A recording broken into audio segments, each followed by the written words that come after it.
खबरें जो हमें सीधा जोड़ती हैं आपसे, जिनका आपकी जिंदगी पर होता है सीधा असर। खबर का मतलब है एक भरोसा, और आपका भरोसा है हमारी जिम्मेदारी।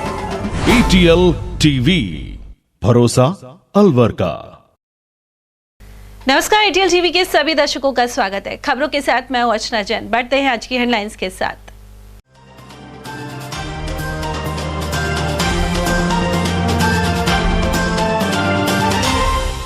विधवा ने प्रेमी को छोड़ना चाहा तो 2 बच्चों के साथ उतारा मौत के घाट। ट्रिपल मर्डर का खुलासा कर पुलिस ने आरोपी को दबोचा। वैशाली नगर क्षेत्र के कुएं में मिली थी महिला और 2 बच्चों की लाश। सोनिया गांधी के राज्यसभा नॉमिनेशन पर कांग्रेसियों ने जताई खुशी। जयपुर में नामांकन के दौरान विधायक दल के नेता टीकाराम जूली ने की अगुवाई। ढाई पैड़ी के पास मिला 6 माह का कन्या भ्रूण। पुलिस ने भ्रूण फेंकने वालों की शुरू की तलाश। और तनाव से घिरे विद्यार्थी कर रहे हैं खुदकुशी। मनोचिकित्सकों ने अपेक्षाओं का बोझ न लादने की दी सलाह। और अब खबरों को हम जानेंगे विस्तार से। वैशाली नगर थाना अंतर्गत बख्तल की चौकी के पास एक खाली कुएं में मिले 3 शवों की शिनाख्त हो गई है। साथ ही तीनों की हत्या का 36 घंटे में खुलासा कर मुख्य आरोपी को पकड़ लिया गया है। जानकारी के अनुसार मृतका 35 वर्षीय फरमीना थी, जो वैशाली नगर क्षेत्र में ही रह रही थी। मृतका रामगढ़ के अलावड़ा के पास पूठी का बास की मूल निवासी थी। इसके अलावा 10 वर्षीय पुत्री सफीना एवं 12 साल के पुत्र दिलशान के शव भी कुएं में मिले थे और इनके हाथ पैर बंधे हुए थे। जानकारी के अनुसार फरमीना का पति जयकम बुकिंग में इको गाड़ी चलाता था। वर्ष 2019 में उसका शव खुद की गाड़ी में मिला था। इसके बाद से ही फरमीना इजराइल नाम के व्यक्ति के साथ रह रही थी। परिजन फरदीन ने बताया कि मृतका को ससुराल में ही रहने के लिए समझाया गया था, लेकिन वह नहीं मानी। उनके अनुसार फरमीना के साथ रहने वाले इजराइल ने उसके पति के साथ मारपीट भी की थी और इसके बाद जयकम की लाश संदिग्ध अवस्था में मिली थी। वहीं इन तीनों की हत्या का शक इजराइल पर जताया जा रहा है। एसपी आनंद शर्मा के अनुसार मृतका का किसी अन्य व्यक्ति से संपर्क हो गया था और वह इजराइल को छोड़ना चाहती थी। इसके चलते इजराइल ने तीनों को नशीली दवा पिलाकर शवों को सीवरेज के कुएं में डाल दिया। देखिए, दिनांक 12 तारीख को जो पुलिस थाना वैशाली नगर स्थित एक हाईवे के किनारे कुआं है, उसमें 3 शव मिले थे, एक महिला का और 2 बच्चों का, जो जिनकी शिनाख्त की नहीं हो पाई थी और प्रारंभिक तौर पे ये लग रहा था कि उनका मर्डर हुआ है। इस केस में जो है पुलिस ने पहले प्रकरण दर्ज किया और उनकी शिनाख्तगी के प्रयास किए। पुलिस टीम ने काफ़ी अच्छा काम करते हुए उनको आइडेंटिफाई किया और आइडेंटिफाई करने से पता लगा कि महिला का नाम है फरमीना पत्नी जयकम और बच्चों के नाम है दिलशान और सपीना। ये रामगढ़ थाना इलाके के रहने वाले हैं और महिला जो है, इसके पति की मृत्यु हो गई थी। उसके बाद से जो अपने अलवर शहर में किराए का मकान लेके रह रही थी और जो तफ्तीश से ये पता लगा कि एक इसराइल नाम का व्यक्ति महिला के संपर्क में था, उसके महिला से संबंध थे और वो महिला के साथ रहता था और बीते कुछ दिनों में महिला किसी और व्यक्ति के संपर्क में आई और इस वजह से वो इसराइल को छोड़ के अब उसके साथ जाना चाह रही थी। इसराइल को ये बात बर्दाश्त नहीं हुई और उसने तय किया कि वो इसे एलिमिनेट करेगा। इसलिए दिनांक 5 फरवरी को उनके घर गया और कोल्ड ड्रिंक के अंदर नशीली दवाई मिलाकर के तीनों को पिला दी। जब ये अचेत हो गए, उसके बाद गला दबा करके रस्सी से उनका मर्डर किया और बॉडीज़ वहीं छोड़ दी। और बाद में उसने जब एक डिस्पोजल स्पॉट ढूंढा, उसके बाद वो किसी व्यक्ति से गाड़ी मांग के लाया और उस गाड़ी में इन शवों को डाल करके इसने वहाँ पर उन शवों को उस कुएं में डाला। सर कौन सा दिन था वो? दिन कैसी थी? 10 तारीख को, 10 फरवरी को बॉडीज जो है कुएं में डाली गई। मर्डर करने के बाद कहीं चला गया था खुद एज यूजुअल ही अपनी घर पे जो अपना काम धंधा है वो करता रहा। पुलिस ने इसको घर से अरेस्ट किया। जी सर, इसका बैकग्राउंड क्या है जो पकड़ा गया आरोपी? ये यहीं के जो है आपके बख्तल के पास ही गांव है, वहाँ का रहने वाला है और इधर मजदूरी और पत्थर तोड़ने का इस तरह का काम करता है। इसके ऊपर पीछे भी कोई मुकदमे? हाँ, इसका क्रिमिनल रिकॉर्ड है। इस पे पहले 5 मुकदमे मारपीट के, अटेम्प्ट टू मर्डर के, एक्सटॉर्शन के इस तरह के दर्ज हो चुके हैं। सर, महिला का जो पहला पति है उसको जयकम को भी ऐसी सूचना आ रही है कि इसने ही मारा है? नहीं, महिला के परिजनों ने बताया कि उसका जो पति है उसका हरियाणा में ट्रक में बॉडी मिली थी, हरियाणा में मुकदमा दर्ज हुआ था, तो उनका ये शक है कि हो सकता है इसराइल ने ही ये किया हो, तो उस संबंध में भी हम जब अनुसंधान करेंगे तो इसको क्लियर करेंगे। वारदात में प्रयुक्त जो है, हाँ, वारदात में जो वाहन प्रयुक्त हुआ है वो पुलिस ने बरामद कर लिया है। ये मेरे भैया के लड़के हैं, दो, एक लड़की है एक लड़का है। लड़की का नाम सफीना, लड़के का नाम दिलशान है। और इनका क्या नाम है? महिला का नाम फरमीना। अब इनके आपके भाई का नाम क्या था? जैकम। तो क्या हुआ, मामला क्या था? मामला तो सर हमें पता नहीं, लेकिन हमें फौज की तरफ से वो संदेश आए थे कि हम इधर आके पिटाना चाहिए। तो हमने देखे तो हमें पता चला कि ये हमारा ही। तो किस तरह की सूचना मिली थी आपको फोन के माध्यम मिली थी। हमने फोटो देखे थे व्हाट्सएप पे, जो फेसबुक डालते हैं, उसकी तरफ से हम देखे तो जैसे हम इधर में आए थे रात को। तो आपके भाई की मौत कब हुई? वो तो सर 2019 में मौत हुई थी। किस कारण से हुई थी? वो गाड़ी पे थे, वो उसको उधर में मार के पकड़ गया था गाड़ी में। किन लोगों ने? एक इससे शेख है गोली का, उसने। तो उसी के साथ ये, उसके बाद में उसकी डेथ हो गई थी, उसी के साथ ही रहती थी। कहाँ पर? ये अपने, उसके बाद में तो ये यहाँ पे अपने सूर्यनगर में रहती थी। अच्छा, तो बच्चों के साथ ही रहती थी? हाँ, बच्चों के साथ रहती थी। इससे बोल रहा था अभी हमने कि आप इधर में घर पे रह लो, लेकिन नहीं। तो वो क्या नाम था जो जिसके साथ रह रही है? इसी। हाँ, ये कहाँ का रहने वाला है? ये गोली। तो क्या कोई संबंध है क्या प्रेम? हाँ, संबंध था इसका। प्रेम संबंध रहता है कि किनके थे? फरमीना के इसी के। अच्छा, तो उसने क्यों मारी है, कुछ पता लगा? तो ये तो पता नहीं चला। तो आपके वहाँ से कितने दिन बाद आ गई थी यहाँ में? वहाँ से सर जब ही आ गई थी। कब? 2019 में ही। वो 2019 से पहले से रहते थे। 19 में तो भाई की डेथ हुई थी हमारी। अच्छा, मरने के बाद ही? हाँ, वो नहीं, 1 साल पहले से ही रहते थे इधर तो। लेकिन इससे बोला था जब भाई गुजर गया तो इधर में रह ले, लेकिन इसने नहीं माना कि मैं उधर ही रहूंगा। कहाँ की रहने वाली है? ये अपने खैरतल के पास पहला है। और यहाँ पे कहाँ है? सूर्यनगर। और गाँव पीछे से कौन सा? पोते के पास। वहीं पुलिस ने तीनों शवों का पोस्टमार्टम करवाकर परिजनों के सुपुर्द कर दिया है। कांग्रेस की पूर्व अध्यक्ष सोनिया गांधी ने राज्यसभा चुनाव के लिए जयपुर में नामांकन पत्र दाखिल किया। इससे पूर्व विधायक दल के नेता एवं नेता प्रतिपक्ष टीकाराम जूली की अगुवाई में विधानसभा के मुख्य पोस्ट पर सोनिया गांधी का गुलदस्ता भेंट कर स्वागत किया गया। इस दौरान अनेक कांग्रेसी मौजूद रहे। उधर प्रदेश कांग्रेस कमेटी के पूर्व महासचिव अशोक कुमार सैनी ने राजस्थान से सोनिया गांधी द्वारा राज्यसभा के लिए नॉमिनेशन पर हर्ष जताया है। इससे पहले पूर्व प्रधानमंत्री मनमोहन सिंह भी राजस्थान से राज्यसभा सदस्य रह चुके हैं। सैनी के अनुसार प्रदेश अध्यक्ष गोविंद सिंह डोटासरा, पूर्व सीएम अशोक गहलोत और नेता प्रतिपक्ष टीकाराम जूली के प्रस्ताव पर सोनिया गांधी को राज्यसभा उम्मीदवार बनाया गया है। ऐसे में अब तक सोनिया गांधी से कांग्रेसियों का लगातार संपर्क बना रहेगा। नहीं, इसके लिए मैं नहीं, हमारे पूरे राजस्थान के हमारे जो चाहे कांग्रेस के नेता हो चाहे कार्यकर्ता हो, सभी बहुत खुश हैं कि एक ऐसे लीडर को, हमारे जो राष्ट्रीय अध्यक्ष रह चुके, आज हमारे पूर्व प्रधानमंत्री राजीव गांधी जी की उनसे पत्नी है, हमारे नेता राहुल जी की मम्मी, तो हमारे इसके बधाई के पात्र हमारे राजस्थान के पूर्व मुख्यमंत्री अशोक गहलोत जी है, हमारे आदरणीय टीकाराम जूली जी जो जिन नेता प्रतिपक्ष हैं, आदरणीय हमारे गोविंद सिंह डोटासरा जी जो प्रदेश अध्यक्ष हैं। इन्होंने बहुत ही अच्छा निर्णय लिया है कि हमारे आदरणीय माननीय श्रीमती सोनिया गांधी जी को यहाँ से राज्यसभा के लिए उन्होंने यहाँ निमंत्रण दिया और उन्होंने स्वीकार किया। तो इससे हमारे राजस्थान के कार्यकर्ताओं का मनोबल बढ़ेगा और राजस्थान में जो संगठन में और सरकार में हमको बहुत ज़्यादा उनसे जो एक्सपीरियंस है, उनका तजुर्बा का बहुत ज़्यादा लाभ मिलेगा। ये हमारे लिए बहुत खुशी की बात है।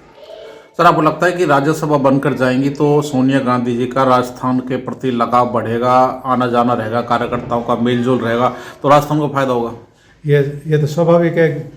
जब राजस्थान से हमारी सोनिया गांधी जी यहाँ से राज्यसभा जा रही हैं तो राजस्थान के हमारे कार्यकर्ताओं का, नेताओं का आना जाना रहेगा। राजस्थान में जो भी उनका बजट होगा वो यहीं खर्च करेंगी और राजस्थान में जैसी भी समस्या होगी, चाहे संगठन के प्रति हो चाहे सरकार में हो, वो उनसे सलाह मशवरा करेंगे और वो अपना जो तजुर्बा है उनका जो यहाँ के नेताओं से शेयर करेंगी, जिसका हमारे नेताओं को भी, कार्यकर्ताओं को बहुत ज़्यादा लाभ मिलेगा और संगठन हमारा मजबूत होगा। तो श्रीमती सोनिया गांधी जी जो राष्ट्रीय अध्यक्ष रही है, कितने साल उनको बताते हैं बहुत लंबा कार्यकाल रहा है राष्ट्रीय अध्यक्ष के तौर पर? राष्ट्रीय अध्यक्ष राजीव गांधी जी की मौत के बाद में हमारे सभी कांग्रेस के नेताओं कार्यकर्ताओं के निवेदन पर आग्रह पे उन्होंने पार्टी का कमान संभाली थी और पार्टी कमान संभालने के बाद में पार्टी ने तरक्की की थी। हमारे कई स्टेटों में सरकार आई थी, केंद्र में भी हमारी सरकार बनी थी। आदरणीय मनमोहन सिंह जी प्रधानमंत्री बने थे, उन्हीं के मार्गदर्शन में। और उसके इससे अपने सोनिया गांधी जी से पहले माननीय मनमोहन सिंह जी यहाँ से राज्यसभा थे, उनका कार्यकाल खत्म हो गया, बहुत बुजुर्ग हो गए, बीमार रहते हैं। अब सोनिया जी को ये निमंत्रण दिया हमारे नेताओं द्वारा, जो उन्होंने सहज स्वीकार किया, जिसका पार्टी को और पार्टी के नेताओं को बहुत ज़्यादा लाभ मिलेगा। अब वो लगता है सर श्रीमती सोनिया गांधी को संगठन और सरकार दोनों चलाने का बहुत अच्छा अनुभव है, क्योंकि वो यूपीए चेयरमैन भी रही थी। ये आप सही बात है कि पूछ रहे हैं कि उनको बहुत ज़्यादा संगठन का भी और सरकार का भी तजुर्बा है। 10 साल मनमोहन सिंह जी सरकार प्रधानमंत्री रहे, तो उन्हीं के मार्गदर्शन में रहे। संगठन में वो राष्ट्रीय अध्यक्ष रह चुकी और उसके बाद में लगातार हम पेपरों के माध्यम से आदरणीय मैडम से मिलते भी थे। तो ये हमको बार बार जब भी हमें कोई समस्या आती थी, कोई बात करते थे, तो वो मार्गदर्शन देती थी और उनका मार्गदर्शन में हमने हमेशा काम किया है और पार्टी हमेशा मजबूत रही है। अलवर में ढाई पैड़ी के समीप झाड़ियों में 6 माह की नवजात बालिका का भ्रूण मिलने से क्षेत्र में सनसनी फैल गई। सूचना मिलते ही अरावली विहार थाना पुलिस मौके पर पहुंची। पुलिस ने मौके पर जमा भीड़ से जानकारी जुटाने का प्रयास किया, लेकिन कुछ पता नहीं लग पाया। इसके बाद पुलिस ने भ्रूण को जिला अस्पताल की मोर्चरी में पहुंचाया। साथ ही पुलिस झाड़ियों में भ्रूण को डालने वाले अज्ञात व्यक्तियों की तलाश कर रही है। अरावली विहार थाने के एएसआई नवरत्न जैमन ने घटनाक्रम की जानकारी प्रदान की। सुबह 8 बजे के करीब कंट्रोल से सूचना मिली कि कोई अज्ञात भ्रूण ढाईपीढ़ी के जंगलों में झाड़ियों में पड़ा है। इस इत्तला पर माननीय एएसआई नवरत्न जैमन मैं रवाना हुआ तो ढाईपीढ़ी के जंगलों में पहुंचा तो झाड़ियों में एक अज्ञात करीब 5-6 महीने का अज्ञात भ्रूण मिला, जो फीमेल है, जिसको रवाना होकर सरकारी हॉस्पिटल अग्रिम कार्रवाई की जाएगी। सरकारी हॉस्पिटल रवाना हुआ और जो मेडिकल जूडिस से अग्रिम कार्य जांच की जाएगी। कोटा में कोचिंग स्टूडेंट्स द्वारा खुदकुशी के प्रकरण लगातार बढ़ रहे हैं। हाल ही में कोटा में आत्महत्या करने वाली छात्रा कृति ने अपने सुसाइड नोट में जो भी बातें लिखी वह सोचने को मजबूर करती हैं। वहीं अलवर के वरिष्ठ मनोचिकित्सकों ने भी इस ओर सचेत किया है। गौरतलब है कि छात्रा कृति ने आत्महत्याएं रोकने के लिए भारत सरकार और मानव संसाधन मंत्रालय से इन कोचिंग संस्थानों को बंद करवाने का आग्रह किया। साथ ही कहा कि ये कोचिंग छात्रों को खोखला कर देते हैं। उसके सुसाइड नोट से यह भी जाहिर हुआ कि अभिभावकों की अपेक्षाओं का बोझ भी इस छात्रा पर था। तभी तो उसने मां से आग्रह किया कि 11वीं में पढ़ने वाली उसकी छोटी बहन पर ऐसा दबाव मत डालिएगा। उधर अलवर के वरिष्ठ मानसिक रोग विशेषज्ञ डॉक्टर JS शर्मा ने बताया कि कोटा जैसे शहरों में उच्च कोचिंग संस्थानों में छात्र छात्राओं द्वारा सुसाइड करना बढ़ रहा है। यह बच्चे छोटी उम्र के होते हैं जो तनाव नहीं झेल सकते। साथ ही इन्हें डॉक्टर या इंजीनियर बनने का टारगेट दे दिया जाता है। प्रतिस्पर्धा के बीच बच्चे डिप्रेशन में आ जाते हैं। डॉक्टर शर्मा ने सुझाव देते हुए बताया कि ऐसे कोचिंग संस्थानों में काउंसलिंग की व्यवस्था होनी चाहिए। इसके जरिए बच्चों को समझाकर डिप्रेशन दूर किया जा सकेगा।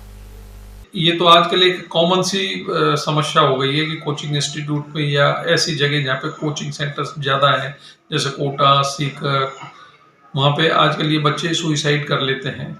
देखिए, इसका सबसे बड़ा कारण क्या होता है कि बच्चा उतनी पकी हुई उम्र में नहीं होता है कि वो सभी तरीके से स्ट्रेस को डील कर सकता हो, और एक नई जगह पे जाने के बाद में उसको एक नया टारगेट दे दिया जाता है, तुमको इंजीनियर बनना है, तुमको डॉक्टर बनना है, और फिर उसको धकेल दिया जाता है उस समुद्र में जहाँ की अथाह लोबाग है कोचिंग में। तो वो बेचारा क्या होता है कि एक टेंशन से में फंस जाता है। टारगेट लंबा चौड़ा, अचीवमेंट हो नहीं रहा है, तो वो उसको कोई सिंपैथी करने वाला, सहानुभूति देने वाला भी कोई नहीं है। सब अकेले से घूमते रहते हैं। बाकी वहाँ पे जो कोटा में जो सेंटर्स हैं या जो सीकर में सेंटर्स हैं, वहाँ पे ये भी होना चाहिए कि काउंसलिंग किया जाए। बच्चों को जब ऐसी मानसिकता हो जाए तो उनको सिंपैथी दी जाए, उनको काउंसलिंग किया जाए, उनको समझाया जाए कि साहब सुसाइड नहीं करनी है। लेकिन वहाँ ऐसा कोई सिस्टम तो है नहीं। वहाँ तो बस खाली पैसे लिए पढ़ाए, तुम्हारा सिलेक्शन करा दूंगा, झूठे किस्से, झूठी कहानियां गमन गणन देते रहते हैं। लोग बाग बेताशा जाते रहते हैं। उस टेंशन की वजह से वो सुसाइड कर लेते हैं। मेरा मानना ये है कि ये जो कोटा में जाना है, ये कोचिंग सेंटर में जाना है, ये बहुत ज़्यादा कोई फायदे वाली चीज़ नहीं होती है।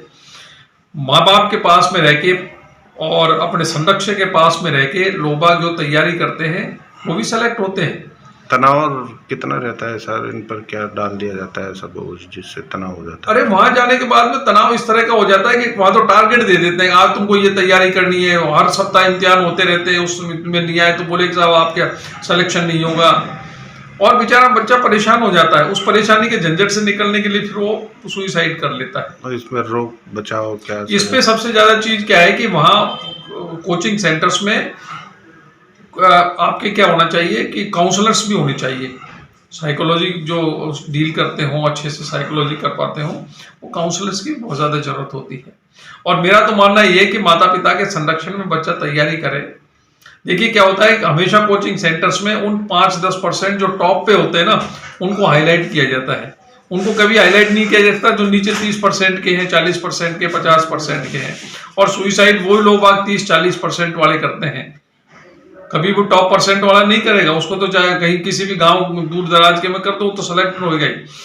कोचिंग सेंटर वाले कमाते तो नीचे वालों से हैं और हाईलाइट बड़े वालों को करते हैं, ऊपर वालों को। ठीक है ना? तो ये एक बड़ी डिस्पैरिटी है, ये एक बेतहाशा, एक अंधी दौड़ है जिसमें लोग भागते जा रहे हैं और बच्चों को नुकसान होता रहता है। कुल मिलाकर कृति का सुसाइड नोट दर्शाता है कि होड़ में किस तरह बच्चों के सपनों को छीना जा रहा है। कोचिंग संस्थान उन्हें असफलताओं या समस्याओं से लड़ना नहीं सिखा पा रहे। उनके जहन में सिर्फ एक दूसरे से प्रतिस्पर्धा के भाव भरे जा रहे हैं जो जहर बनकर उनकी जिंदगियां लील रहा है। ऐसे में कमजोर बच्चे टूट जाते हैं और या तो नशा करते हैं या फिर अपनी जान दे देते हैं। रामगढ़ क्षेत्र में शर्मसार करने वाली घटना सामने आई है। यहाँ एक विवाहिता को 2 लोगों ने हवस का शिकार बना लिया। साथ ही पीड़ित परिवार के लोगों को जान से मारने की धमकी दी जा रही है। पीड़िता महिला के पति ने रामगढ़ थाने पर मुकदमा दर्ज करवाया है कि उसकी पत्नी निवृत्त होने घर के पास खेतों में गई थी। यहाँ आरोपी नसरू और रमजान ने विवाहिता को पकड़ लिया और मुंह दबाकर बलात्कार किया। इसे लेकर गांव में पंचायत भी हुई। महिला के पति के अनुसार आरोपियों ने पंचायत में यह हरकत करना स्वीकार किया, लेकिन गोली मारने की धमकी भी दे डाली। उधर पुलिस ने जांच आरंभ कर दी है। ये एक विवाहिता है थाना इलाके की, उनके जो पति हैं उन्होंने और आज एक प्रकरण दर्ज करवाया है कि नसरू में व रमजान में हो। तो नसरू में हमने उनकी पत्नी जो खेतों में सोच के लिए गई थी तो उसको पकड़ लिया, और जो रमजान है उसने उसके साथ बलात्कार किया। तो गैंगरेप की धाराओं में प्रकरण दर्ज किया गया है। जो पीड़िता है उसका मेडिकल मुआयना करवा दिया गया है और जो प्रकरण का अनुसंधान है वो डीएसपी साहब कर रहे हैं। कोतवाली थाना पुलिस ने धोखाधड़ी के मामले में एक आरोपी को पकड़ा है। आरोपी योगेश सोनी गायत्री मंदिर कॉलोनी का निवासी है। परिवादी भव्य भार्गव ने इस्तगासे के माध्यम से रिपोर्ट करवाई थी। इसमें बताया गया कि भार्गव ने गायत्री मंदिर कॉलोनी स्थित खुद का मकान योगेश को वर्ष 2020 में 12,000 रुपए मासिक किराए पर दिया था, लेकिन आरोपी ने कुछ माह बाद किराया देना बंद कर दिया। ऐसे में शेष राशि दिलवाने व मकान खाली करवाने को लेकर इस्तगासा किया गया था। कोतवाली के एएसआई प्रमोद के अनुसार मामले की जांच की गई। अनुसंधान में सामने आया कि आरोपी योगेश सोनी ने भव्य भार्गव के नाम से किराए की फर्जी रसीदें न्यायालय में पेश की थी। दिनांक 21/4/2022 को परिवादिया श्रीमती भव्य भार्गव पत्नी ठाकुर प्रसाद ने जरिए इसका मुकदमा दर्ज कराया कि मैंने अपना मकान योगेश सोनी पुत्र श्री टेकचंद सोनी निवासी बजाजा बाजार को किराए पर दिया था, जिसने मुझे किराया नहीं दिया। तब मैंने न्यायालय में किराया के लिए दावा किया था। उसमें आरोपी द्वारा फर्जी रसीद किरायानामा पेश किया। न्यायालय से विवादग्रस्त रसीद और विवाद रहित दस्तावेज प्राप्त कर एफएसएल से मिलान कराया गया, जहां पर वो रसीद कुटरचित पाई गई, जिस पर मुलजिम को कल दिनांक को गिरफ्तार किया गया है। और वहीं पूर्व प्रधान एवं कांग्रेस नेता अभय सैनी ने मौजूदा किसान आंदोलन के लिए केंद्र सरकार को जिम्मेदार बताया। उन्होंने कहा कि पिछले किसान आंदोलन के दौरान 700 किसान शहीद हो गए थे। इसके बावजूद फसल पर एमएसपी लागू करने की मांग को पूरा नहीं किया गया है। सैनी ने बताया कि इस आंदोलन में अलवर से भी किसान पहुंचेंगे। उन्होंने किसानों पर लाठीचार्ज और दमन की निंदा की है। शंभू बॉर्डर पर जिस तरह से किसानों पर असुगैस छोड़े लाठीचार्ज किया, जिस तरह किसानों को खदेड़ा जा रहा है, और जिस तरह से प्रशासन पुलिस व्यवस्था की गई है किसानों के लिए, तो अपने देश में किसान पिटने को मजबूर है, मरने को मजबूर है। किसान आंदोलन भी नहीं कर पा रहे हैं, सरकार आंदोलन भी नहीं कर पा रही है। आपने कहा था किसानों को कोई आंदोलन होगा तो अनवर से भी हम भाग लेंगे। अब आंदोलन शुरू हो गया है, पहले तो क्या कहना चाहेंगे आपके शामिल होने के बारे में, क्या जानकारी? अपनी मांग को प्रजातंत्र तरीके से सरकार के सामने रखने का अधिकार सभी वर्ग को संविधान के अंदर दिया गया है। किसान ये कहना चाहता है कि मेरी उत्पादन की हुई चीज का सरकार एक मूल्य निर्धारित करे जिससे कम बाजार में वो ना बिके। ये कहना क्या किसानों का गलत है? पिछली बार भी किसानों ने 1.5 साल तक आंदोलन किया। मोदी जी और मोदी जी की सरकार ने जो अत्याचार किए उससे साफ नजर आ गया कि भारत सरकार के नुमाइंदे जिस पार्टी का शासन है वो किसान को आगे बढ़ता हुआ देखकर राजी नहीं है। अगर किसान का बेटा पढ़ गया, अगर किसान मजबूत हो गया तो वो सत्ता की ओर भगेगा और सत्ता की ओर आना चाहेगा तो इन लोगों का खात्मा हो जाएगा। इसलिए ये लोग हमें कमजोर रखना चाहते हैं। ये लोग नहीं चाहते किसान का बेटा पढ़े, उसको सुविधा मिले, उसकी आर्थिक स्थिति मजबूत हो। मैं ये कहना चाहूंगा आपके टीवी चैनल के माध्यम से, मैं किसानों के इस आंदोलन में तन मन और धन से साथ खड़ा रहूंगा। आने वाले समय में अलवर जिले से भी एक जत्था उस आंदोलन के लिए रवाना होगा जिसमें मैं संपूर्ण सहयोग करूंगा, अपने साथियों से सहयोग कराऊंगा। भारत के अंदर सरकार की नीतियों से कृषि से उत्पादन होने वाली चीजों के ऊपर, निर्यात के ऊपर बैन लगा दिया, प्याज के निर्यात पे बैन लगा दिया। कैसा दुर्भाग्य आप बताइए, जिस देश के अंदर किसान का माल का निर्यात पर रोक लग रही हो और उत्पादन फैक्ट्रियों में जो बड़े इंडस्ट्रीज लोगों की चीजें पैदा हो रही हैं उन्हें सब्सिडी देकर दूसरे विदेशों में अच्छे भाव में बिकवाई जा रही हो, अंगूर के ऊपर एक्साइज ड्यूटी बढ़ा दी गई हो, अनार के ऊपर एक्साइज ड्यूटी बढ़ा दी गई हो, इस तरह में किसान कमजोर हो जाएगा और भारत सरकार के खिलाफ किसानों का जो आंदोलन है ये एक नई क्रांति लेके आएगा और एमएसपी का निर्धारण होगा। मैं आपसे ये कहना चाहता हूं कि हम सबको मिलकर इस लड़ाई में किसानों का सहयोग करना चाहिए, मदद करनी चाहिए। किसान जीवित रहेगा तो भारतवर्ष जीवित रहेगा। सर, क्या उनकी मांग जायज है? और बिल्कुल जायज है, इसमें कहीं कोई दो राय नहीं है। किसान अपनी मांग को बिल्कुल जायज मांग रहे हैं और सरकार हरदर्मिता पर है। सर, उनकी जो मांग जायज है, ठीक बात है, लेकिन सरकार दमनकारी नीति अपना रही है, किसानों को, आंदोलन को दबा रही है। जिस तरह से आंसू गैस के छोड़े गए हैं, गोले छोड़े गए हैं, उन पर लाठीचार्ज किया जा रहा है, दिल्ली में जाने नहीं दिया जा रहा है, बॉर्डर पे भी नहीं उनको रोकने दिया जा रहा है। सरकार को डर है कि पिछली बार की तरह आंदोलन लंबा हो जाएगा, सरकार की छवि खराब होगी। तो आपको नहीं लगता कि देश में किसानों के साथ तो बहुत ज़्यादा अत्याचार, अन्याय हो रहा है? आपने कहावत सुनी होगी, मत सता गरीब को, गरीब रो देगा और गरीब की निकली आहा तुझे जान दुनिया से खो देगा। भारत सरकार में भाजपा सरकार पतन की ओर जा रही है। उनकी नीतियों से किसान कमजोर हो रहा है। किसान इस बार एक नया आयाम लेके आएगा और ये हिटलर साइज सरकार को भगाएगा। गौरतलब है कि किसान आंदोलन के चलते राजस्थान के कई जिलों में इंटरनेट बंद है। पंजाब सीमा के पास जिलों में इंटरनेट बंद कर दिया गया है।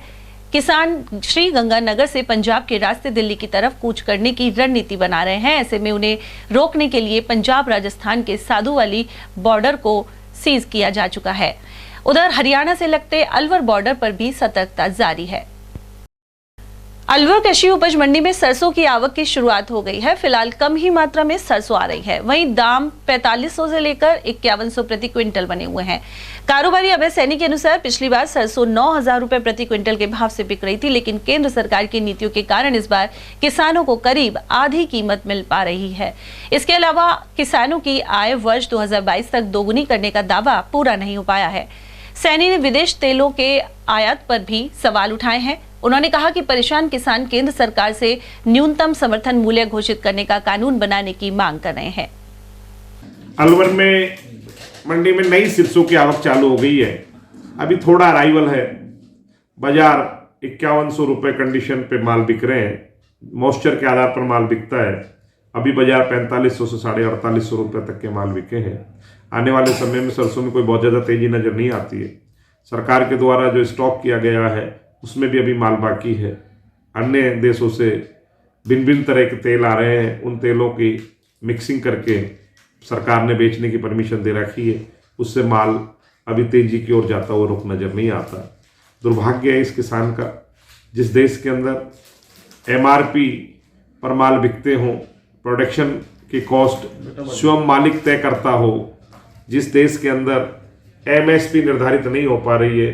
कृषि प्रधान देश होने के बावजूद भी किसानों के हित में ध्यान नहीं दिया जा रहा है, अराजकता की ओर जा रहा है। किसान प्रतिदिन आंदोलन की ओर भाग रहा है, मजबूर है क्योंकि वो अपने बच्चों को पढ़ा नहीं पा रहा, मजबूर है कि वो अपना कर्ज नहीं चुका पा रहा। भारत सरकार केवल सत्ता कैसे हासिल की जाए इसके ऊपर कार्य कर रही है। इस देश की आर्थिक दृष्टि से मजबूती अगर बनानी है, जीडीपी मजबूत करनी है, किसान का ध्यान होगा। ये पहला अवसर है जब किसान की बढ़ी हुई कीमत पुनः निर्धारित स्थान पर आ जाती है। एक बार फैक्ट्री का प्रोडक्शन कोई बन जाता है, वो दोबारा सस्ता नहीं होता है।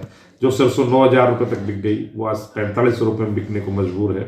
और आने वाले समय में किसान को केवल उसकी लागत का दाम मिलेगा, मुनाफा कोई नजर होता नहीं आता। मालाखेड़ा थाना क्षेत्र के ग्राम केरवाड़ा निवासी 6 वर्षीय बालक वाहन की बैटरी के खौलते हुए पानी से झुलस गया। जानकारी के अनुसार बालक आयुष पहली कक्षा का छात्र है और केरवा जाट स्थित देव किड्स स्कूल में टेम्पो से जा रहा था। इसी दौरान वह ड्राइवर के करीब आके बैठा हुआ था। अचानक टेम्पो का खौलता हुआ बैटरी का पानी उस पर गिर गया। बालक को गंभीर अवस्था में अलवर के सामान्य चिकित्सालय लाया गया।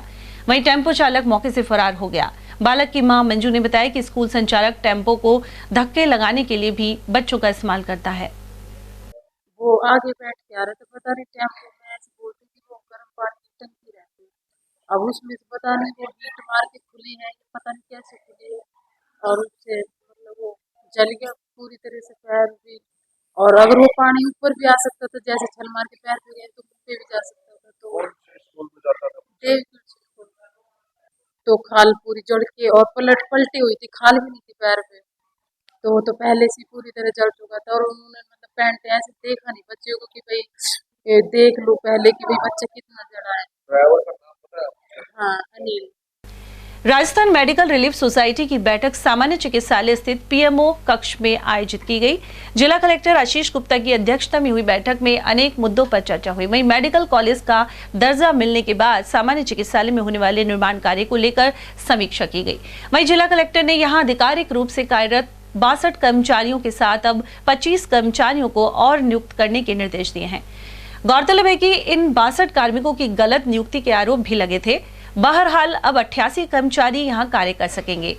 उधर जिला कलेक्टर ने उन संबंधित अधिकारियों को नोटिस भी दिए हैं जो इस मामले में सम्मिलित थे। इस दौरान जिला कलेक्टर गुप्ता ने QR कोड का भी विमोचन किया, जिसे स्कैन करने पर संबंधित मरीज या उनके परिजन समस्याओं के निराकरण के लिए अपने सुझाव दे सकेंगे। RMRS की मीटिंग जो है कुछ टाइम बाद करी गई, क्योंकि चुनाव के पहले हुई थी, तो कई सारे एजेंडा उसके अंदर थे। कुछ इंफ्रास्ट्रक्चर रिलेटेड जो इश्यूज थे उसको हमने काफ़ी बारीकी से देखा कि कौन सी नए रिक्वायरमेंट्स हैं हॉस्पिटल के अंदर, और कुछ प्रोजेक्ट्स जो पहले चल रहे थे उसको गति मिले, और कुछ में हमने चेंजेस भी रेकमेंड करे हैं। तो एक कॉम्प्रिहेंसिव प्लान बने, इसके लिए भी डायरेक्शन दिए कि आर्किटेक्ट से पूरा जो हॉस्पिटल का प्लान है, स्पेशली जो खाली एरियाज़ हैं हॉस्पिटल के अंदर, उसका जो है फ्यूचर के हिसाब से प्लानिंग करी जाए, ऐसा भी हमने डायरेक्शन दी है। किसी आर्किटेक्ट से कराएंगे उस काम को। कुछ इश्यूज जो थे मैन पावर को रिलेटेड, मैन पावर से रिलेटेड थे, उसके अंदर भी जो है कुछ के अंदर हमने इंक्रीज़ किया है मैन पावर, जहाँ हमारे पास कम था। जो issue with respect to increase manpower जो चल रहा था कुछ टाइम से, तो उसके अंदर ऑफ कोर्स हमने नोटिस दिए हैं जो पहले मैन पावर इस तरह से रखी गई है। लेकिन आगे के लिए कल से जो है हमने 25 जो है पहले 62 थे, उसके अंदर 25 और ऐड करने की हमने कल से परमिशन दी है। और एक कमेटी भी बनाई है जो ये देखेगी कि ये जो नंबर है इसमें और इंक्रीज़ या डिक्रीज़ करने की ज़रूरत है, क्योंकि सब्सिक्वेंटली जो RFP होगी उसके अंदर फिर उस नंबर से हम आई थिंक 1 अप्रैल से जो RFP होगी उसके अंदर उस नंबर से आगे बढ़ेंगे। जो सर ये प्लेसमेंट सर्विस के तहत जो मामला प्रकाश में है, उसमें जिस तरह बच्चों को हटा दिया गया, लेकिन अभी तक जो संबंधित किसी अधिकारी पे कोई कार्रवाई नहीं हुई है। मैंने जैसा कहा कि हमने नोटिस दे रखे हैं और उनके जो है रिप्लाई अवेटेड है, तो बेस्ड ऑन द रिप्लाई जो कार्रवाई बनेगी एज पर रूल वो हम करते हैं। गुरुवार को बसंत पंचमी पर्व के उपलक्ष्य में अनेक कार्यक्रम हुए। अलवर के करौली कुंड के समीप स्थित गायत्री मंदिर में 9 कुंडीय हवन यज्ञ संपन्न हुआ। इसमें श्रद्धालुओं द्वारा पूर्णाहुति देकर सुख समृद्धि की कामना की गई। गायत्री परिवार से जुड़े विजय गुप्ता ने बताया कि बसंत पंचमी और गायत्री परिवार के संस्थापक आचार्य पंडित श्री राम शर्मा के जन्म दिवस के उपलक्ष्य में यह आयोजन हुआ है। इस दौरान गुरु चरणों का मंत्र उच्चारण कर मां सरस्वती की पूजा की गई। इससे पूर्व बुधवार को सुबह से शाम तक गायत्री मंत्र का जाप हुआ था। बसंत पर्व के उत्सव पर गायत्री परिवार के जो हमारे जो संस्थापक है पंडित श्याम शर्माचार्य जी, उनका आज आध्यात्मिक जन्मदिन है। तो आध्यात्मिक जन्मदिन को सभी परिजन हैं जो उसको भी आध्यात्मिक दिन के रूप से मानते हैं और ये मानते हैं कि बसंत पर्व सभी ऋतुओं में सबसे बड़ी ऋतु मानी जाती है और आज के दिन सबसे ज़्यादा ऊर्जा जो होती है, इसलिए माँ सरस्वती का पूजन भी किया जाता है। माँ सरस्वती की कृपा से सब विद्यावान बने, गुणवान बने, इस बात को मानते हुए आज यहाँ पर गायत्री शक्तिपीठ पर 9 कुंडी गायत्री महायज्ञ रखा है और कुछ लोग परिजन जो है दीक्षा लेना भी चाहते हैं, तो गायत्री मंत्र की दीक्षा भी दी जाती है आज के दिन। अन्य संस्कार भी कराए जाते हैं, वो भी संपन्न किए जाएंगे ये कार्यक्रम। और वहीं माघ मास की गुप्त नवरात्रि एवं बसंत पंचमी के उपलक्ष्य में श्री शिव महापुराण कथा जारी है। कथा साउथ वेस्ट ब्लॉक स्थित श्री राम मंदिर में स्वामी कमलदास बापू कर रहे हैं। तीसरे दिन उन्होंने नारायण के 24 अवतारों की कथा सुनाई, साथ ही नारायण जन्म की भव्य झांकी दिखाकर उपस्थित भक्तों को भाव विभोर कर दिया। उन्होंने कहा कि जो भगवान शंकर से प्रेम से जुड़ता है उसे पुनर्जन्म के फेर में नहीं आना पड़ता है। तो ये कथा भी बसंत पंचमी के उपलक्ष्य में हो रही। आज हम आपको कथा सुनाने जा रहे हैं सृष्टि की उत्पत्ति, नारायण जन्म और नारायण के 24 अवतार की कथा तथा नारायण जन्म की आपको भव्य झांकी दिखाएंगे। बोलो भक्त और भगवान की। उधर इस दौरान श्री राम मंदिर विकास समिति के अध्यक्ष सुरेश भारद्वाज पाड़ा सहित जीपी शर्मा, अशोक खंडेलवाल, महेश सेठी आदि मौजूद रहे। वहीं स्वामी कमलदास बापू की धर्मपत्नी ज्ञानवती देवी मिश्रा ने बताया कि गुरुवार को शिवजी के समस्त व्रतों की कथा सुनाई जाएगी। उधर नयाबास स्थित राजदीप एकेडमी स्कूल में बसंत पंचमी का त्योहार मनाया गया। इस दौरान वेद मंत्रों के साथ पूजन करते हुए मां शारदा को पुष्प अर्पित किए गए। अतिथि के रूप में मौजूद डॉक्टर गोपाल शास्त्री ने वेद मंत्रों के साथ मां शारदा की स्तुति की, साथ ही अपना उद्बोधन दिया। बच्चों ने इस अवसर पर सांस्कृतिक कार्यक्रम प्रस्तुत किए। वहीं संसद प्रधान दीपक शर्मा ने इस पर्व का महत्व बताने के साथ ही बच्चों को श्रेष्ठ नागरिक बनने की दिशा में प्रेरित किया। अंत में सभी को प्रसाद वितरित किया गया। गुर्जर समाज की ओर से 16 फरवरी को भगवान देवनारायण जयंती के उपलक्ष्य में परशुराम सर्किल स्थित गुर्जर छात्रावास से शोभा यात्रा निकाली जाएगी। इसके अलावा भंडारे का आयोजन होगा। समिति अध्यक्ष हीरालाल पटेल ने बताया कि भगवान देवनारायण की शोभा यात्रा दोपहर 1 बजे प्रारंभ होकर प्रमुख मार्गों से निकलेगी। साथ ही इस दिन छात्रावास में भंडारा होगा। इससे पूर्व 15 फरवरी को जोहड़ा पटेल नगर स्थित देवनारायण मंदिर में भंडारा किया जाएगा। गुर्जर समाज की ओर से भगवान देवनारायण महाराज की शोभा यात्रा वीर गुर्जर छात्रावास से घोड़ाखेत से अखरपुरा मोहल्ला, जोड़ा पटेल नगर, मालखेड़ा बाजार और त्रिकोड़ा बाजार, घंटा होप सर्कस, घंटाघाट और मन्निकाबाड़ बस स्टैंड, मोइना की प्याऊ होते हुए वापिस गुर्जर छात्रावास पहुँचेगी। 1 बजे चालू होगी 16 तारीख को और 15 फरवरी को पुराना 500 वर्ष पुराना भगवान देवनारायण का मंदिर बड़ा मंदिर जोड़ा पटेल नगर में भंडारा और 16 तारीख को भी गुर्जर छात्रावास में भंडारा। अलवर के मनुमार्ग स्थित गुरुद्वारे में 100वें गुरुमुख सम्मेलन के तहत बुधवार को संतों के भंडारे का आयोजन किया गया। यहाँ दूर दराज से आए साधु संतों ने प्रसाद ग्रहण किया। साथ ही संतरेन डॉक्टर हरभजन शाह सिंह द्वारा साधु संतों को फल एवं वस्त्र भेंट किए गए। गुरुद्वारे के सेवादार जगदीश मदान ने बताया कि गुरुवार को खंडेलवाल धर्मशाला के समीप स्थित गुरुद्वारा सुखधाम साहिब से नगर कीर्तन निकाला जाएगा। संत महात्माओं का स्वागत करके उनको भोजन कराया जा रहा है। संतों का भंडारा संतों का भंडारा है। इस भंडारे में भोजन के पश्चात फल वितरण किया जाता है और वस्त्र भेंट किया जाता है। कल क्या रहेगा सर इसमें? कल सुबह 6 बजे से आशा निकाल कर कीर्तन शुरू हो जाएगा। 8 बजे शब्द कीर्तन है। उसके बाद अखंड पाठ साहब रखा जाएगा, प्रारंभ किया जाएगा। तत्पश्चात नगर कीर्तन। अलवर के नजर बगीचे स्थित भारत स्काउट गाइड जिला मुख्यालय पर आयोजित बेसिक कोर्स के प्रशिक्षण शिविर का बुधवार को समापन हो गया। शिविर में जिले के सरकारी स्कूलों के 78 शिक्षक प्रशिक्षणार्थियों ने भाग लिया। संचालक मंडल के सहायक प्रभारी रामफल सैनी ने बताया कि शिक्षा निदेशक एवं शिक्षा विभाग के निर्देशानुसार शिविर का आयोजन किया गया। इस दौरान इन शिक्षकों को अपने स्कूलों में स्काउट गाइड की गतिविधियों का संचालन करने की सीख दी गई। डॉक्टर प्रियंका गोयल को बेस्ट एजुकेशन अवार्ड प्रदान किया गया है। उनके श्रेष्ठ कार्य एवं प्लेसमेंट की वजह से सम्मान मिला है। Tirupati group of technical education की प्रतापनगर जयपुर स्थित शाखा द्वारा यह अवार्ड दिया गया। संस्थान द्वारा आईटी और मैनेजमेंट से जुड़े बीबीए, बीसीए और एमबीए जैसे कोर्स चलाए जा रहे हैं। पूर्व प्रधानमंत्री चौधरी चरण सिंह को भारत रत्न दिए जाने पर पूर्व विधायक जयराम जाटव ने खुशी जताई है। उन्होंने कहा कि चौधरी चरण सिंह को भारत रत्न देना देश के करोड़ों से किसानों का सम्मान है। दूसरी ओर उनके पोते एवं राष्ट्रीय लोकदल के अध्यक्ष जयंत चौधरी ने एनडीए में शामिल होने की घोषणा की है और इससे निश्चित तौर पर भाजपा को फायदा होगा। दरअसल में ये 32 दांत की भग क्या कहते हैं जिसको, जो आम जनता के मुंह से या चर्चा हो जाती है। देश में गवर्नमेंट बनेगी भाजपा की, प्रधानमंत्री नरेंद्र मोदी बन रहे हैं। अब हवा देख करके हर एक आदमी सोच रहा है यार क्यों खामखा बुराई में ली जाए, उधर ही चलो भाई, जो कुछ मिले जो ले लो।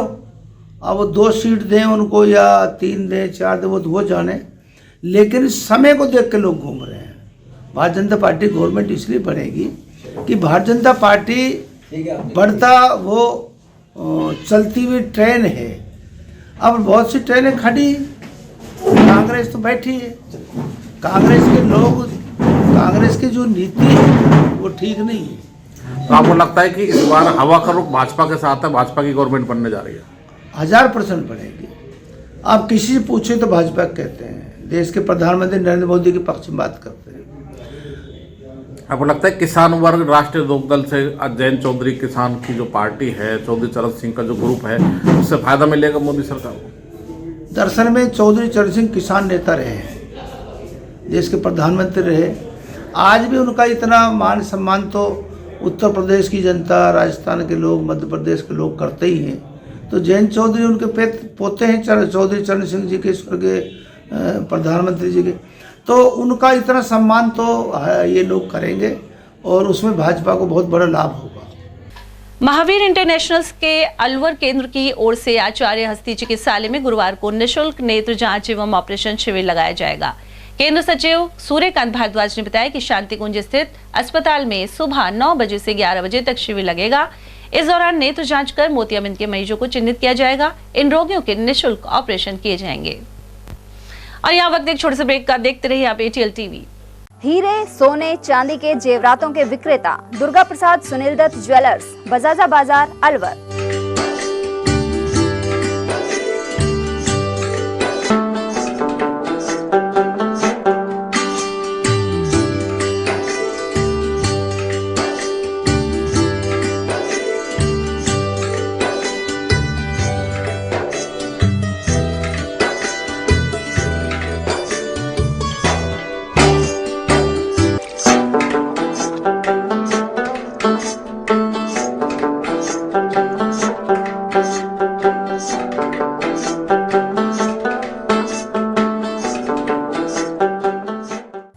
सोने चांदी के जेवरातों के विक्रेता दुर्गा प्रसाद सुनील दत्त ज्वेलर्स, बजाजा बाजार, Alwar. Phone number 0144233863 and 2338663। Furniture का 32 साल पुराना जाना माना नाम राहुल डेकोर। यहाँ आपकी लाडली बिटिया के लिए अथवा अपने घर के लिए सभी प्रकार का सागवान का फर्नीचर उपलब्ध है।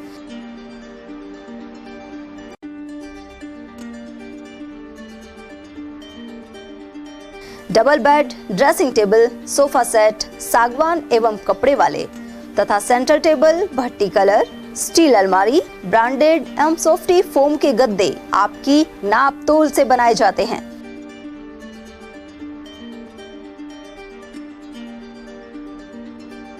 सभी सामान एक ही छत के नीचे उपलब्ध। हमारा पता है अलवर बोर्ड, जसवंत तिराहे से पहले, Kati Ghati, Alwar. Contact number 9414019769 and 9414019768। 27वां अखिल भारतीय सैनी समाज सामूहिक विवाह समारोह दिनांक 12 मार्च 2024 फुलेरा 2 को प्याज मंडी नई सब्जी मंडी अग्रसेन सर्किल के पास परिसर में आयोजित किया जाएगा। इस बार सामूहिक विवाह समारोह में समाज की महिलाओं एवं बालिकाओं को अधिक से अधिक भागीदारी सुनिश्चित करने हेतु 10 मार्च 2024 रविवार को रंगोली प्रतियोगिता प्रातः 10 से 12 बजे, मेहंदी प्रतियोगिता दोपहर 12:30 बजे से 2 बजे तक, डांस प्रतियोगिता 2:30 बजे से 5 बजे तक प्याज मंडी नई सब्जी मंडी अग्रसेन सर्किल के पास अलवर पर आयोजित होगी, जिसमें तीनों प्रतियोगियों में प्रथम पुरस्कार जूसर मिक्सी, द्वितीय पुरस्कार प्रेशर कुकर 5 लीटर, तृतीय पुरस्कार इलेक्ट्रिकल हैंड ब्लेंडर छाछ दूध काम में आने वाला मिलेगा। प्रतियोगिता में भाग लेने वाली सभी महिलाओं एवं बालिकाओं को सांत्वना पुरस्कार भी प्रदान किए जाएंगे। पंजीकरण की अंतिम तिथि 5 मार्च 2024 निश्चित की गई है। अधिक जानकारी हेतु Shambhu Dayal and company A3 नई सब्जी मंडी अलवर से संपर्क करें। Mobile number 9983300657। सैनी समाज सत्संग भवन काशीराम के चौराहे के पास अलवर, प्रत्येक रविवार दोपहर 12 से 4 बजे तक। ब्रेक के बाद एक बार फिर से आप सभी का स्वागत है और बात करते हैं कठूमर की, जहां नगर रोड पर तसई में सेना की तैयारी के लिए दौड़ लगा रहे युवक को अज्ञात वाहन ने टक्कर मार दी। इससे युवक की दर्दनाक मौत हो गई। सरपंच मुकेश सिंह चौहान ने बताया कि तसई निवासी नितिन शर्मा रोजाना की तरह सड़क पर सुबह दौड़ लगा रहा था। इसी दौरान बुधवार सुबह उसे अज्ञात वाहन ने टक्कर मार दी। इसके बाद सैकड़ों की संख्या में ग्रामीण घटनास्थल पर पहुंच गए। पुलिस वाहन चालक की तलाश कर रही है। सरपंच चौहान के अनुसार तसई फौजियों के गांव के रूप में प्रसिद्ध है। स्टेडियम या मैदान नहीं होने के कारण युवक सड़क पर ही दौड़ लगाते हैं। इससे हमेशा दुर्घटना का अंदेशा बना रहता है। तो सुबह इसमें मेन रोड पे दौड़ करते हैं और ये बच्चे जो आज ये नितिन शर्मा है, इसके साथ में 2-3 बच्चे और थे, दौड़ कर रहे थे। साइड में कठूमर की तरफ आ रहे थे तसई से रोड पे दौड़ करने के लिए। तो कोई 4 व्हीलर वाहन, अब वो इको गाड़ी है या स्कॉर्पियो है, वहाँ ने ओवरटेक करके तेजी से, और ये जो साइड में दौड़ कर रहे थे पीछे से टक्कर मार दी। अब वो टक्कर मारने से ये वहीं गिर पड़ा, इसको घसीटा भी है काफ़ी दूर तक और यहाँ पर तुरंत इसको आज हॉस्पिटल में कठूमर लेकर के आए हैं। जो डॉक्टर साहब ने देख करके नैया उसको मृत घोषित कर दिया है। नितिन शर्मा सुरेश चंद्र शर्मा का लड़का है, तसई का। उम्र करीब 19 साल। कितने बजे की घटना है? 6:15 बजे सुबह। गाड़ी किधर से आ रही थी? गाड़ी नगर की साइड से। जिला मुख्यालय से हल्दीना और कैरवा जाट मालाखेड़ा को जोड़ने वाले सड़क मार्ग के चौराहे पर चौधरी चरण सिंह की प्रतिमा स्थापित की गई थी।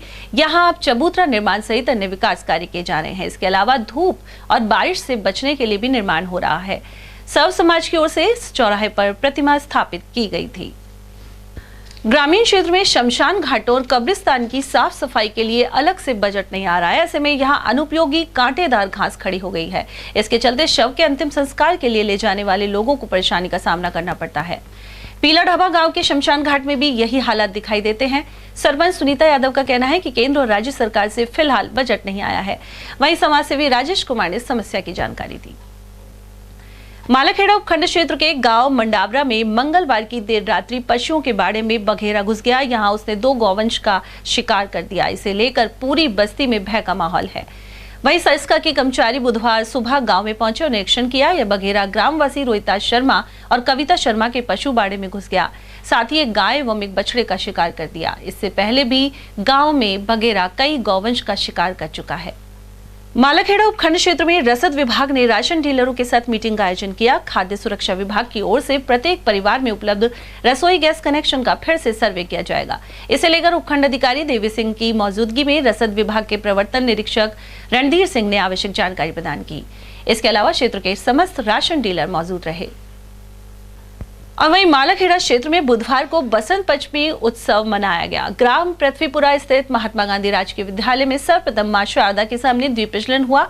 साथ ही विद्यार्थी एवं भूमिया बाबा भजन मंडली द्वारा भजनों का गायन किया गया।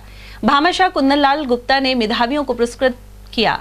इसके बाद कक्षा 9 एवं 10 की बालिकाओं को साइकिल का वितरण किया गया। प्रधानाचार्य गिरवेश बागड़िया सहित सरपंच तुलसीदास नावलिया, राजेंद्र नरूका, राजेंद्र मिश्रा, हरि बेड़ा, मुरारी गुप्ता, अनिल नरूका आदि कार्यक्रम में मौजूद रहे। बसंत पंचमी के अवसर पर सेठ कुंदनलाल जी गुप्ता जो हर वर्ष की भांति ये उत्सव बड़ी धूमधाम से मनाया जाता है, उनके नेतृत्व में मनाया जाता है। उन्होंने बच्चों को पुरस्कार भी वितरण किए हैं जो फर्स्ट डिवीजन और आए हैं। और इस अवसर पर राजस्थान सरकार की तरफ से 61 बच्चियों को साइकिल का वितरण किया गया है। साइकिल बच्चियाँ स्कूल में साइकिल से आए जाएँ, पढ़ाई अच्छी तरह से करें, अच्छे अंक प्राप्त करें, जिससे हमारे ग्राम पंचायत का पंचायत समिति जिले में हमारा नाम रोशन हो। अब वहीं बसंत पंचमी पर बुधवार को आदर्श विद्या मंदिर मालाखेड़ा में सरस्वती मां की पूजा अर्चना के साथ ही अन्य संस्कार संपन्न करवाए गए। यहाँ हवन यज्ञ भी हुआ। इस दौरान आदर्श शिक्षा समिति अलवर के कोषाध्यक्ष भानु प्रताप एवं विद्यालय के संरक्षक लक्ष्मी चंद भी उपस्थित रहे। वहीं प्राथमिक स्कूल सुनारीवास में वीणा वादिनी एवं ज्ञान की देवी मां सरस्वती की पूजा अर्चना की गई। इस दौरान विद्यालय के अध्यापक अध्यापिका मौजूद रहे, साथ ही मिठाई का वितरण हुआ। पंचायत समिति मालाखेड़ा में छोटू राम मीणा ने विकास अधिकारी के पद पर बुधवार को कार्यभार संभाल लिया। मालाखेड़ा में 4 महीने के बाद स्थायी विकास अधिकारी मिला है। यहाँ आपसी खींचतान को लेकर सभी विकास कार्य अवरुद्ध पड़े हुए थे। नवसृजित पंचायत समिति हमेशा विवादों में रही है। इसके चलते मालाखेड़ा में 3 वर्ष में 4 स्थायी विकास अधिकारी और 2 कार्यवाहक विकास अधिकारी लगाए जा चुके हैं। पांडुपौल में दर्शन के लिए जाते समय वन एवं पर्यावरण मंत्री संजय शर्मा ने सरिस्का सदर गेट पर वन कर्मचारियों और बॉर्डर होमगार्डों के जवानों से बातचीत की, साथ ही श्रद्धालुओं से अच्छे व्यवहार और व्यवस्थाओं को लेकर सराहना की। यहां उन्होंने अपनी पहचान छुपाते हुए सरिस्का सदर गेट से टिकट लेकर प्रवेश किया था। इसके अलावा पिवाड़ी और अलवर के वाहन पांडुपौल के लिए निःशुल्क होने के बाद श्रद्धालु खुश हैं।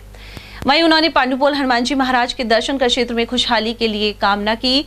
पांडुपौल महंत बाबूलाल शर्मा, चेतन शर्मा और मुरारी लाल शर्मा द्वारा भी पूजा अर्चना की गई। साथ ही मंत्री संजय शर्मा ने नटनी का 12 क्षेत्र के लोगों की समस्याएं जानी। पर्यावरण मंत्री स्वतंत्र प्रभार पांडुपौल पधारे और उन्होंने वहाँ पर श्री हनुमान जी महाराज पांडुपौल के दर्शन व पूजा अर्चना की। पंडितों के द्वारा पूजा अर्चना करवाई गई और अच्छे कुशलता के लिए दुआ की गई हनुमान जी महाराज से कि हमारे प्रदेश में खुशहाली रहे। अच्छा, मंत्री जी बने हैं, सरिस्का के लिए कितनी खुशहाली और कितना विकास होगा? भाई हमें तो पूरी ये उम्मीद है कि सरिस्का को मतलब अपनी ऊंचाइयों तक पहुंचाएंगे और अच्छा विकास का जो एक सूत्र है मोदी जी का, उसको आगे लेकर चलेंगे। जैसे अपने पहले भाई केंद्र में तो बीजेपी थी, यहाँ अपने कांग्रेस थी, अब तो डबल इंजन की सरकार है, मंत्री भी अलवर के हैं। हाँ, तो उसी का तो हमें इस चीज़ का तो सबसे ज़्यादा यहाँ पर फ़ायदा होगा। और अब आप जो तैयारी चल रही है उसकी हम घोषणाएं सुन रहे हैं कि जो नया रोड अपने जो नारसत्ती पे होके और या बालेटा होके इसका भी थोड़ा विकास होगा। और सरिस्का बाग परियोजना में बुधवार को उपवन संरक्षक महेंद्र शर्मा ने कार्यभार संभाल लिया। वहीं डीएफओ देवेंद्र प्रताप के अनुसार पदस्थापित होने पर उनका साफा बांधकर अभिनंदन किया गया। गौरतलब है कि महेंद्र शर्मा पहले भी सरिस्का में डीएफओ रह चुके हैं। इस मौके पर कर्मचारी संगठन से जुड़े रामवीर गुर्जर, धर्म सिंह कुमावत, सूरज मीणा, केवल कुमार उपाध्याय, देवेंद्र मीणा आदि मौजूद रहे। सरिस्का बाग परियोजना की अगर हम बात करें तो आज उप वन संरक्षक महेंद्र कुमार शर्मा ने आज पदभार ग्रहण कर लिया है, जिसको लेकर वन विभाग कर्मचारियों ने भी उनका स्वागत सम्मान किया। पदभार ग्रहण करने पर वन कर्मचारियों ने उनके साफा बांधा और फूलमाला पहनाकर स्वागत किया। वहीं डीएफओ पूर्व में रहे जागावत का भी आज विदाई समारोह मनाया गया, जहां सरिस्का में खुशी की लहर देखने को मिली। अब उम्मीद है कि सरिस्का तेजी से विकास करेगा। मैं धर्मेंद्र कुमार शर्मा, ATL न्यूज अलवर। और अब बात अकबरपुर की, जहां क्षेत्र में मौसम के बिगड़े मिजाज से किसानों को ओलावृष्टि होने का डर सता रहा है। वजह यह है कि सरसों की फसल पक चुकी है, साथ ही इसकी कटाई प्रारंभ कर दी गई है, लेकिन आसमान में बादल देखकर किसानों को चिंता सता रही है। ओलावृष्टि के कारण फसल नष्ट होने का खतरा बना हुआ है। सिर पक गई, सुबह बदल हो रहे थे इसलिए। अच्छा, अब काट कब तक कट जाएगा? अब काटने शुरू करे कल से बस। तो पक गई सही? हाँ, खूब सही पक गई। तो अभी जैसे बादल हो रहे हैं, बरसात का भी डर रहता है, ओले गोड़े का भी डर रहता है। हाँ, इसलिए काट रहे पक गए इसलिए। हाँ, कहीं ओला वृष्टि ना हो जाए। हाँ, और ओले पड़ जाए कभी तो नुकसान हो सकता है। हाँ, तो मौसम कैसा है ऊपर? अब तो सही है फिलहाल तो, पर बदल हो जा कभी मेरी। राजगढ़ कस्बे के चौपड़ बाजार स्थित श्री जगन्नाथ मंदिर में बसंत पंचमी मनाई गई। यहाँ जगन्नाथ जी महाराज और खाटू श्याम बाबा को आकर्षक पीले वस्त्र धारण करवाए गए। महंत मदन मोहन शास्त्री और पंडित रोहित शर्मा ने बताया कि श्याम बाबा के दरबार को पीले फूलों से सजाया गया। शास्त्री ने बताया कि वर्ष में एक बार श्री खाटू श्याम बाबा का बागा वस्त्र वसंत पंचमी पर भक्तों में वितरित किया जाता है। इस वस्त्र की खासी महिमा है। वर्ष में 365 दिनों में एक बार श्री खाटू श्याम बाबा का बागा वस्त्र धारण कराया जाता है और वो बागा वस्त्र इस वसंत महोत्सव वसंत पंचमी के दिन सभी भक्तों में बांटा जाता है। इस बागा वस्त्र की बड़ी विशेष महिमा है। कहते हैं कि जो औरत बांझ है उसे भी अगर बागा वस्त्र मिल जाए बाबा का तो वो भी संतान युक्त हो जाती है। इस वस्त्र से सभी के घर में सुख शांति समृद्धि का प्रकाश होता है। इस महोत्सव पर मंदिर में सभी भक्तों ने श्री जगन्नाथ जी महाराज और खाटू श्याम बाबा के दर्शन किए, मन्नतें मांगी और बाबा और जगन्नाथ जी महाराज को पीले वस्त्र आदि के रूप में भोग लगाया गया।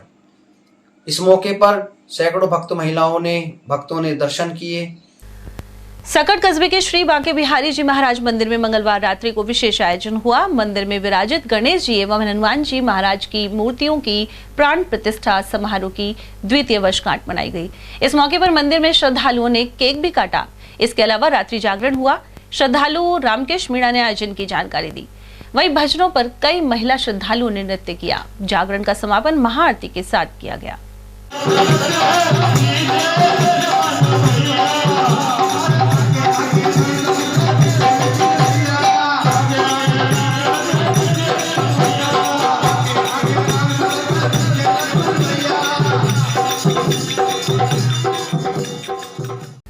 कठूमर की जाट धर्मशाला में वीर शिरोमणि महाराजा सूरजमल की प्रतिमा का अनावरण पूर्व मंत्री विश्वेंद्र सिंह ने किया। वहीं भाजपा के पूर्व प्रदेश अध्यक्ष सतीश पूनिया ने फीता काटकर पट्टिका का अनावरण किया। इस मौके पर विधायक रमेश खींची, पूर्व विधायक मंजीत धर्मपाल चौधरी, रामकिशन सहित सरपंच कल्लूराम चौधरी मौजूद रहे। इस मौके पर महाराजा सूरजमल को पाठ्य पुस्तकों में जगह देने की मांग भी उठी। इसका पूर्व भाजपा अध्यक्ष पूनिया ने समर्थन करते हुए किसान नेता चौधरी चरण सिंह को भारत रत्न देने पर प्रधानमंत्री मोदी का आभार व्यक्त किया। कई बार मन में ये भी आ गया था कि अब तो प्रोग्राम खत्म हो गया होगा। हालांकि राजा साहब से मेरा अच्छा भाईचारा और दोस्ती है। मुझे रमेश जी ने कहा कि महाराज साहब आएंगे, आप भी आ जाओगे। वहीं महाराजा सूरजमल के 318वें जन्मोत्सव पर कस्बे में बैंड बाजी एवं झांकियों के साथ शोभा यात्रा निकाली गई। इस मौके पर जाट समाज अध्यक्ष कल्लूराम चौधरी, तोहिराम चौधरी, रमेश चौधरी, पद्म सिंह, समय सिंह और देवेंद्र सिंह चौधरी आदि मौजूद रहे। पुलवामा हमले की बरसी पर लक्ष्मणगढ़ कस्बे के भगत सिंह सर्किल पर युवाओं ने शहीद सैनिकों को श्रद्धांजलि दी। इस दौरान शहीद भगत सिंह की प्रतिमा पर भी माल्यार्पण किया गया। यहाँ मौजूद जसवंत सिंह नरूका और भरत पटेल सहित कई लोगों ने अपने विचार रखे। साथ ही बताया कि फरवरी 2019 में हुए इस आतंकी हमले में सीआरपीएफ के 40 जवान शहीद हो गए थे। आज जो हमारे देश के भारतीय जवान शहीद हुए थे उनको नमन किया गया। भगत सिंह सर्किल पर सभी साथी एकत्रित हुए यहाँ पर, तो उनको पुष्प अर्पित करके श्रद्धांजलि दी गई।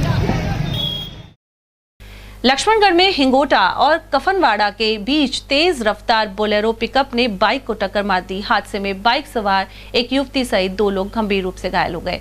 एम्बुलेंस कर्मी लोकेश तिवारी और पुरुषोत्तम चौधरी ने बताया कि कानौर गांव निवासी तेज सिंह एक महिला परिजन अंकिता के साथ बाइक से जा रहे थे। इसी दौरान उन्हें बोलेरो ने टक्कर मार दी। घायलों को अलवर जिला अस्पताल रेफर कर दिया गया है। और अब खबर बड़ौदा मेव से, जहां समीपवर्ती ग्राम निजाम नगर स्थित राजकीय उच्च माध्यमिक विद्यालय में सरस्वती मां की प्रतिमा प्राण प्रतिष्ठा संपन्न हुई। यहां मौजूद कमल भादवा ने बताया कि बसंत पंचमी के पावन पर्व पर यह आयोजन हुआ। इस दौरान सरस्वती वंदना भी की गई। कार्यक्रम के मुख्य अतिथि गोविंदगढ़ पंचायत समिति के प्रधान प्रतिनिधि गोपाल चौधरी रहे, जबकि अध्यक्षता पूरन सिंह मीणा द्वारा की गई। वहीं नन्हे मुन्ने बच्चों द्वारा सांस्कृतिक प्रस्तुतियां दी गई, जबकि कार्यक्रम का संचालन वाइस प्रिंसिपल प्रेमचंद द्वारा किया गया।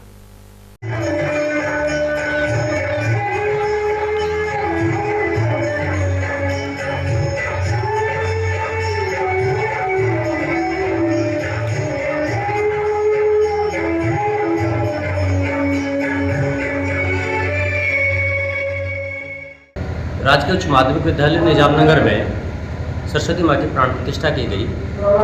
तो मंदिर का जो संकल्प लिया था वो हमारे यहाँ से पूर्व अध्यापक रहे सम्माननीय मुरारलाल जी गुप्ता और जगदीश चौधरी जी, उन्होंने एक संकल्प लिया था रिटायरमेंट के वक्त कि हम मंदिर का निर्माण करेंगे। उसी निमित्त आज से 3 दिन पूर्व पूरे गांव में कलश यात्रा निकाली गई और पूजी विधा विधान के साथ आज प्राण प्रतिष्ठा की गई, जिसमें कार्यक्रम के अध्यक्ष पंचायत समिति गोविंदगढ़ के प्रधान रहे और कार्यक्रम की अध्यक्षता स्थानीय प्रधानाचार्य महोदय द्वारा की गई।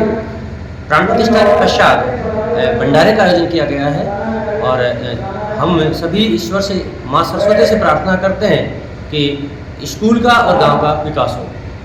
कोटपुतली में महाराजा सूरजमल जयंती के अवसर पर प्रतिभा सम्मान समारोह संपन्न हुआ। महाराजा सूरजमल छात्रावास प्रांगण में इस दौरान प्रतिमा पर माल्यार्पण के बाद 250 प्रतिभाओं को सम्मानित किया गया। कार्यक्रम में मुख्य अतिथि के तौर पर मंत्री झावर सिंह खर्रा ने शिरकत की। कार्यक्रम की अध्यक्षता भाजपा के पूर्व प्रदेश अध्यक्ष डॉक्टर सतीश पूनिया ने की। वहीं जाट महासभा के प्रदेशाध्यक्ष राजा राम मील ने प्रत्येक क्षेत्र में समाज को आगे बढ़ाने पर जोर दिया, जबकि संभागीय आयुक्त आरुषि अजय मलिक और विराटनगर विधायक कुलदीप धनखड़ सहित RAS दिया सिंह ने भी अपने विचार रखे। इस अवसर पर सांस्कृतिक कार्यक्रम भी हुए।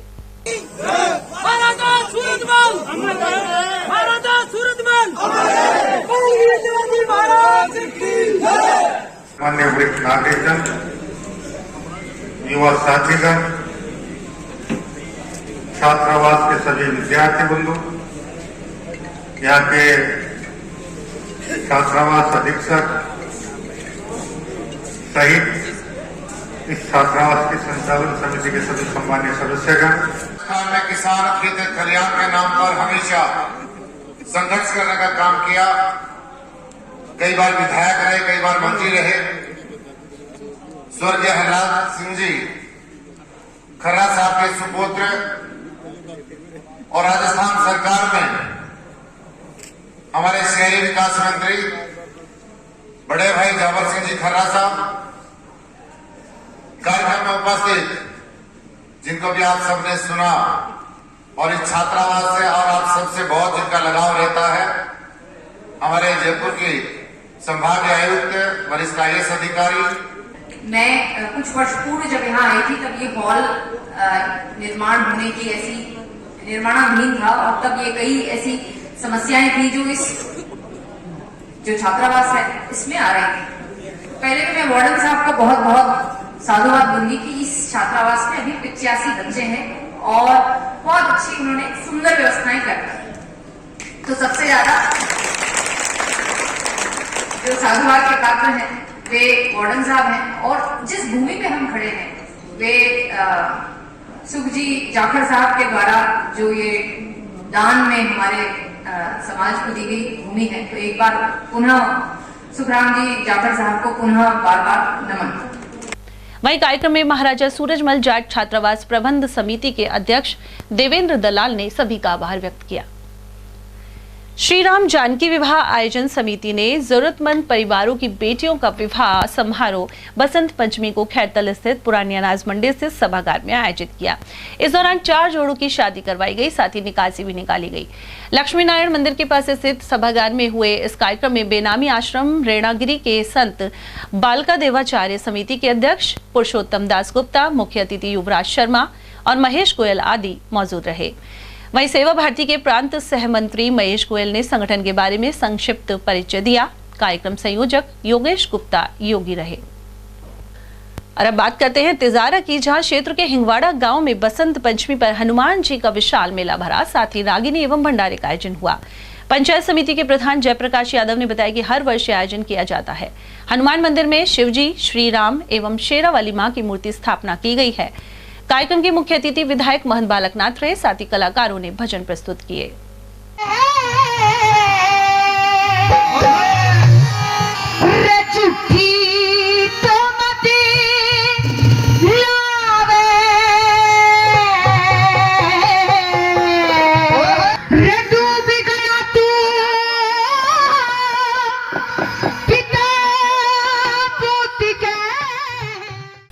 किशनगढ़ बास क्षेत्र के राजकीय उच्च प्राथमिक विद्यालय फतियाबाद में बसंत पंचमी उत्सव उल्लास से मनाया गया। इस अवसर पर मां सरस्वती की पूजा अर्चना की गई। कार्यक्रम प्रभारी राजीव चौधरी ने विद्या और ज्ञान की देवी मां सरस्वती की आराधना के इस पर्व की जानकारी दी। साथ ही संस्था प्रधान राजेश योगी ने भी बसंत पंचमी का महत्व बताया। कार्यक्रम में अध्यापक सिंगाराम, डालूराम, प्रियंका यादव, पवन यादव, शीलाबाई और गुरविंदर सिंह आदि उपस्थित रहे। और चलते चलते एक बार फिर से नजर डालेंगे आज की हेडलाइंस पर।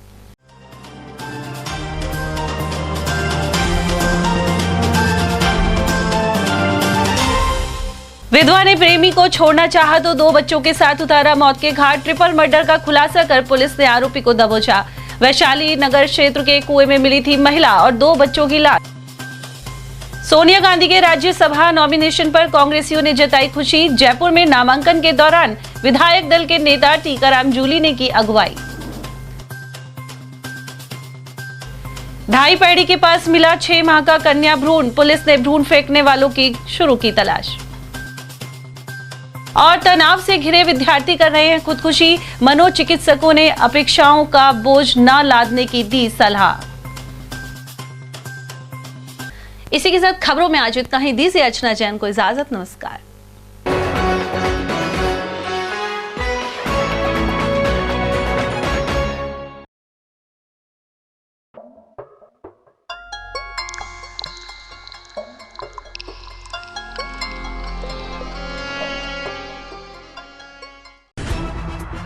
खबरें जो हमें सीधा जोड़ती हैं आपसे, जिनका आपकी जिंदगी पर होता है सीधा असर। खबर का मतलब है एक भरोसा, और आपका भरोसा है हमारी जिम्मेदारी। ATL TV, भरोसा अलवर का।